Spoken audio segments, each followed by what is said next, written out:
کا माहौल ऐसा था जहाँ के अमीर जो जागीरदार थे तो गरीबों पे जुल्म किया करते थे। अब कर आज भी कई जगहों पर किया जाता है। ऊँची जात वाले नीची जात वालों को अपने बैठने नहीं देते, ये अपने से छोटा समझते हैं, ये जुल्म करते हैं।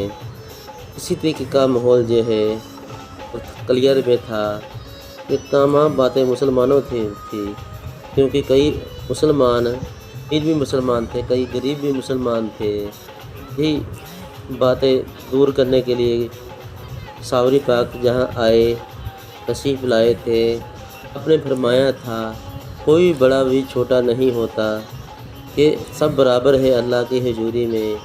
हाँ, जो तुम सबसे कोई नेक होगा तुम में बेहतर होगा। नबी का यही पैगाम दे के जो पाक कलिया शरीफ तशरीफ़ लाए। अब जहाँ पे आने के बाद जिद में आपने ऐलान किया, मुझे जहाँ बाबा फ़रीद ने भेजा है कि मैं बाबा फ़रीद का खलीफा हूँ, मुझे कलियत की वलायत अता की गई है। पूरे पाक के इस ऐलान के बाद तमाम गरीब लोग आपके पास आने लगे। आपने उन लोगों की तालीम शुरू कर दी।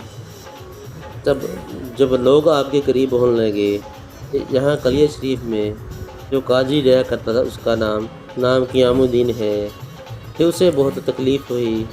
अजी है वहाँ के जागीरदारों के पास जाता है, कहने लगता बतलाने लगता है। इसी तरीके से जो लोग सावरे पाक करीब होने लगे, तुम्हारी हुकूमत जो है ख़तरे में आ जाएगी, कि लोग तुमसे नहीं डरेंगे, कि तुम्हारा जहाँ से खात्मा हो जाएगा।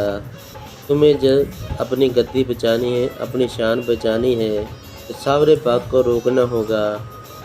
तमाम लोग ये काजी लोगों को बहकाता था। फिर उन जागीरदारों से कहा कि इन गरीब लोगों को डराओ कि वो वहाँ पे ना जाए। फिर तरफ काजू क़ियामुद्दीन के कहने से उन लोगों को डराया गया, अगर तुम सावरे पाक के पास हो गए तो तुम्हारी खैर नहीं। तब लोग जो है सावरे पाक के जाने से रुक गए। तमाम हालात को देखते सावरे पाक बाबा फ़रीद जी को गंज शकर जी की बारगाह में एक ख़त लिखा। आपने लिखा कि जहाँ का कादरी जो है ये शरारतें कर रहा है, लोग आपका मुझे खलीफा नहीं कर रहे हैं कि आप बात के बारे में आप फरमाएँ। ने अपना ख़त किसी के पास भेजा, किसी के पास फिर बाबा फ़रीद के पास भेज दिया। फिर बाबा फ़रीद जी ने उस ख़त को पढ़ा, एक ख़त काजी के नाम लिखा। वही आदमी ख़त लेके वापस आया। फिर पढ़ते ही काजरी के पास भेजते हैं, पर वो काजरी वो ख़त पढ़ के पाड़ देता है कि ये बातें मैं नहीं मानूँगा। तब दूसरी मरतबा जो सावरे पाक जी है बाबा फ़रीद जी के पास दूसरा ख़त लिखते हैं, तो बाबा फ़रीदुद्दीन उसका ख़त का जवाब देते हैं। कहते हैं कि ये ख़त काजरी के पास पहुँचा दो। तब जो ख़त वो काजरी के पास पहुँचा, तो काजरी ने उस ख़त की भी तौहीन की, तो वो भी फाड़ दी। इसी बात जब बाबा सावरे पाक जी ने बाबा गंज शकर जी को तीसरी मरतबा ने उस ख़त में लिख के भेजा कि ए सावरे के हमने कलियत तुम्हारे हवाले कर दिया, अब तुम्हारी मर्ज़ी जो करना है करो। पीरो मुर्शिद का हुक्म आ गया, कलिया शरीफ जो सावरे पाक जी के हवाले कर दिया कि अभी जालिमों का वक्त जो आ चुका था। फिर रात के दिन सावरे पाक पहली छत में जो काजरी बैठा करता था कि वहाँ पे जाके बैठ जाते हैं। तमाम गरीब भी जो हैं कि वो भी बैठ जाते हैं। जब लोग आए और वहाँ के काजरी और अमीर लोग आते हैं, उन लोगों ने देखा कि वहाँ पे सावरे पाक जी बैठे हुए हैं, तो साथ गरीब लोग बैठे हुए हैं। दोस्तों, उन लोगों ने मस्जिद में भी अमीर लोगों ने कब्ज़ा किया हुआ था, कर रखी थी कि अमीर जहाँ बैठे और गरीब पीछे बैठे। कि मस्जिद ऐसी जगह है, चाहे वो गरीब हो या अमीर हो या फ़कीर हो, वो एक ही जगह पे एक ही जगह साथ खड़ सकते हैं। अल्लाह के रसूल ने हमें तालीम दी है। इन लोगों ने जहाँ पे भी बाँट रखा था کہ ساور پاک نے کہا جی اللہ کا گھر ہے، جہاں چاہے بیٹھ سکتا ہے، لیکن وہ قاضی کے کہنے سے انہوں نے ساور پاک کو اور اس کے چاہنے والوں سے زبردستی باہر نکال دیا۔ تو اندر جو ہے نماز شروع ہو جاتی ہے۔ جب لوگ وہ سجدے میں جاتے ہیں کہ ساور پاک جی نے مسجد کی طرف دیکھا، جب یہ جو لوگ سجدہ کر رہے ہیں، مسجد تو کیا کر رہی ہے، تو بھی سجدہ کر۔ ساور پاک کے حکم سے مسجد نے یہ سجدہ کیا، یعنی کہ مسجد گر پڑی۔ تو اس مسجد کی چھت کے نیچے وہ قاضی اور سب تمام ظالم امیر جاگیردار لوگ دب کے مر جاتے ہیں کہ فوراً بعد جو ہے تبھی وہاں پہ بیماری پھیل جاتی ہے، وہاں کے جنگلوں میں آگ لگ جاتی ہے، اب لوگ اس بیماری سے مرنے لگتے ہیں۔ جب جو آگ لگ گئی تب سارے گاؤں کے لوگ وہ گاؤں چھوڑ کے بھاگ جاتے ہیں۔ وہاں قلعہ شریف میں اکیلے ساور پاک رہتے تھے۔ جنگلوں میں آگ جل رہی تھی، اسی طرح درمیان ایک قلعے پر کھڑے ہو جاتے ہیں، کھڑے کھڑے اللہ کی عبادت میں گم ہو جاتے ہیں۔ اسی حالت میں آپ 12 سال تک کی جگہ پر کھڑے رہیں۔ اسی درمیان نہ آپ نے کھانا کھایا، نہ آپ نے پانی پیا، نہیں آپ تھوڑی دیر کے لیے بیٹھے تھے، بلکہ ایک ہی جگہ پہ کھڑے رہیں اور اللہ کی عبادت کی لگے رہیں۔ یہ ساور پاک کی ایک کرامات تھی، ان کو آج یہ طاقت اللہ نہیں تھی کہ مرضی اور اللہ کی قدرت سے کرامت ظاہر ہوئی تھی۔ جب 12 سال کا عرصہ گزر گیا، ایک دن بابا فرید جی نے اپنے مریضوں کے پاس بیٹھے ہوئے تھے تو آپ نے فرمایا کون ہے جو میرے ساور کا روزہ افطار کرائے گا، کیونکہ آپ 12 سال سے روزے میں تھے۔ بابا فرید نے اپنے مریضوں سے کہا کون ہے ایسا ہے جو کریئر جا کے میرے ساور کو افطار کرائے گا۔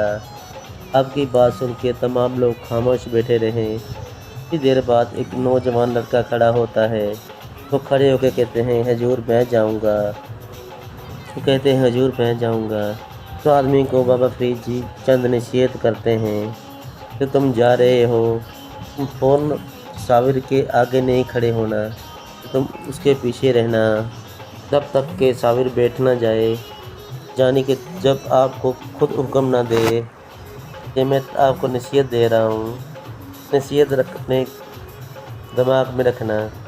اب بابا فرید جی اس کو حکم دیتے ہیں کہ مریضوں کہ تم اس کو کلیئر لے کے جانا، لے کے جو خط اس کے پاس لے جاتے تھے، اشارہ کر دیتے ہیں کلیئر آ گئے، یہاں سے آگے جو ہے آپ کو جانا ہے۔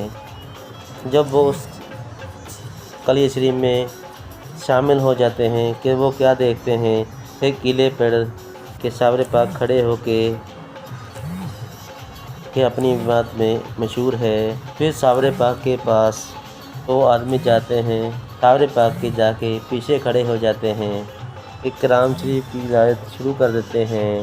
12 سال کے بعد کسی اور کی قرآن پڑھنے کے بعد یہ آواز ساور پاک کے کانوں میں پڑتی ہے کہ آپ دیکھتے ہیں کہ فرماتے ہیں پیچھے ہو کے قرآن مت پڑھو، میرے دانے بھائی آ جاؤ۔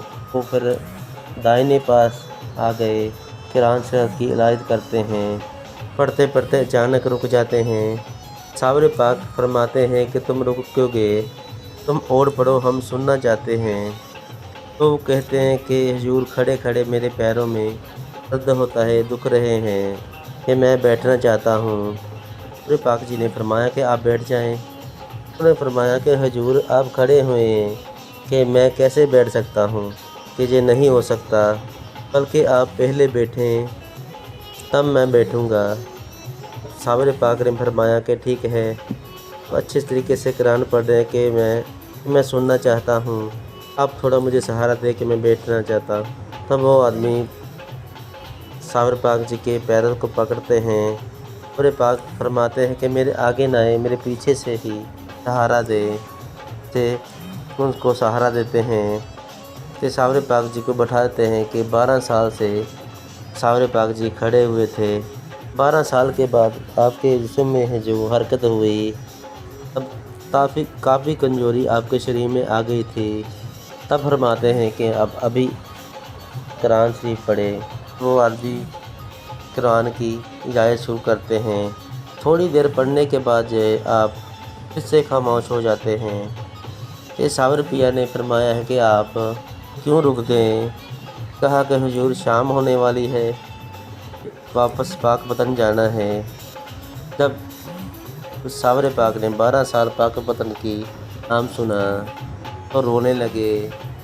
क्या कि तुम मेरे पीर मुर्शिद के शहर से आए हो? उन्होंने कहा कि हाँ, मैं आपके पीर मुर्शिद के शहर से ही आया हूँ कि आपके पीर मुर्शिद ने ही मुझे आपके पास भेजा है। मुझे अभी रवाना होना है कि शाम हो चुकी है, ताकि आप मुझे अपनी ग़ुलामी में कबूल कर लें। फिर मैं यहीं पे रुक जाऊँगा, मुझे इजाज़त दे मैं जाऊँ। सावर पाक जी ने फरमाया कि नहीं, तुम मेरे पास ही रुक जाओ। सावर पाक ने कहा कि अब तुम मेरे पास ही रहो। उन्होंने हाँ की तो हुजूर बहुत खुश होते हैं। फिर आपने कुरान की वहद की, फिर वो रुक जाते हैं। सावर पाक जी ने फरमाया कि अब क्यों रुक गए हो? उन्होंने अर्ज़ किया कि हुजूर कि मुझे भूख लगी है कि मैं खाना चाहता हूँ। सावर पाक ने कहा कि जहाँ पे चल जाओ, यहाँ गोलक के जो दरख्त है कि उसके बाद जाके वो तोड़ के लाना, फिर जो पका के खाना खा लेना। तब सावर पाक ने वहाँ पे वो आदमी गोलक को तोड़ के उसको गर्म करके फिर वो ला के सावर पाक के आगे रख देते हैं। सावर पाक ने कहा कि खाते क्यों नहीं? मैं अर्ज़ की कि हुजूर आप भूखे हैं, आप नहीं खाएं तो मैं खा जाऊं, ये कैसे हो सकता है? आप पहले खाएं, उसके बाद मैं खाऊंगा। फिर सावर पाक जी ने 12 साल बाद गोलक का फल खाया, दोनों ने खाया। फिर थोड़े दिनों बाद सावर पाक जी ने उस आदमी को फरमाया कि मेरी इबादत के वक्त तुम मेरे सामने ना आना, सुबह के वक्त आके मुझे वज़ू करा देना। सावर पाक के हुक्म से वो आदमी ऐसे ही कराया करता था। के बाद जो धीरे धीरे अरसा बीतता रहा, ये लोग जो है फिर से कलिया शरीफ आने लगे। सावर पाक किसी के पास दूर दूर से लोग आते थे कि सावर पाक दिन में जो लोगों से रात में इबादत कराया करते थे। सावर पाक जी को उस आदमी से बहुत ही मोहब्बत थी। आपस में पीर भाई थे। दोनों के गुरु बाबा फरीद गंदे शकर ही थे। दोनों ही वो सावर पाक और आदमी बहुत ही मोहब्बत से, जब दिल्ली से कोई ख़ास लोग आपसे मुलाकात करने आए, जिन्हों का वाक़या मैंने पता लगा उन्होंने तुहानूं कहण लगा। इस तो अगला वाक़या तुहानूं असीं तीसरे पार्ट विच दिखावांगे। ते इस चैनल नूं लाइक शेयर कमेंट जरूर करियो। इस तरह दी वाक़या तुहाडे वास्ते वीडियो पीरा फिर कदी होर लैके आवांगे।